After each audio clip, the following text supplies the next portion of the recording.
প্রাথমিক শিক্ষক নিয়োগ দুর্নীতি মামলা এবার ফের তৎপর হলো সিবিআই বলে জানা যাচ্ছে। কর্মরত শিক্ষক শিক্ষিকাদের নিজামের তলব করা হয়েছে সিবিআই তরফে। জিজ্ঞাসাবাদের জন্য তৈরি হয়েছে 107 জনের একটি তালিকা।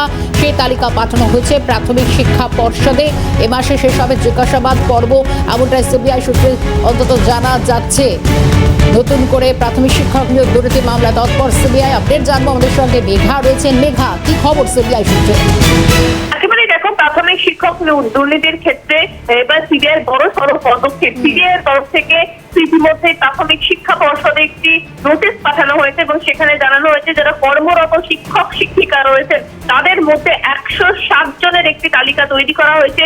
সেই তালিকা অনুযায়ী সিবিআই দপ্তর অর্থাৎ নিজাম প্যালেসের অ্যান্টি করাপশন ব্রাঞ্চে তাদেরকে তলব করা হয়েছে।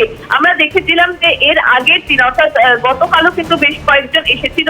40 জনকে জিজ্ঞাসাবাদ করেছেন সিবিআই আধিকারিকরা এবং আজ বেশ কিছু জনকেও কিন্তু তলব করা হয়েছে। অর্থাৎ সোমবার নিজাম প্যালেসের যে সিবিআই অ্যান্টি করাপশন ব্রাঞ্চ রয়েছে সেখানে তলব করা হয়েছে।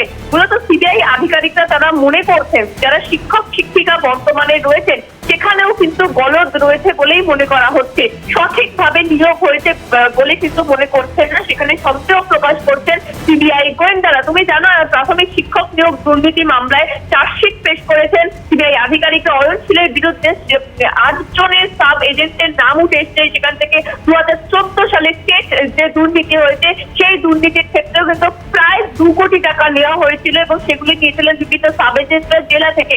সেই সূত্র ধরেই কিন্তু আরো সন্দেহ তৈরি হচ্ছে সিবিআই গোয়েন্দাদের এবং সেই অনুযায়ী তলব করা হচ্ছে। ধাপে ধাপে জিজ্ঞাসাবাদ করা হবে কর্মরত শিক্ষক শিক্ষিকাদের। মেঘাকে ধন্যবাদ জানাবো। সঙ্গে ছিলেন মেঘা রায়।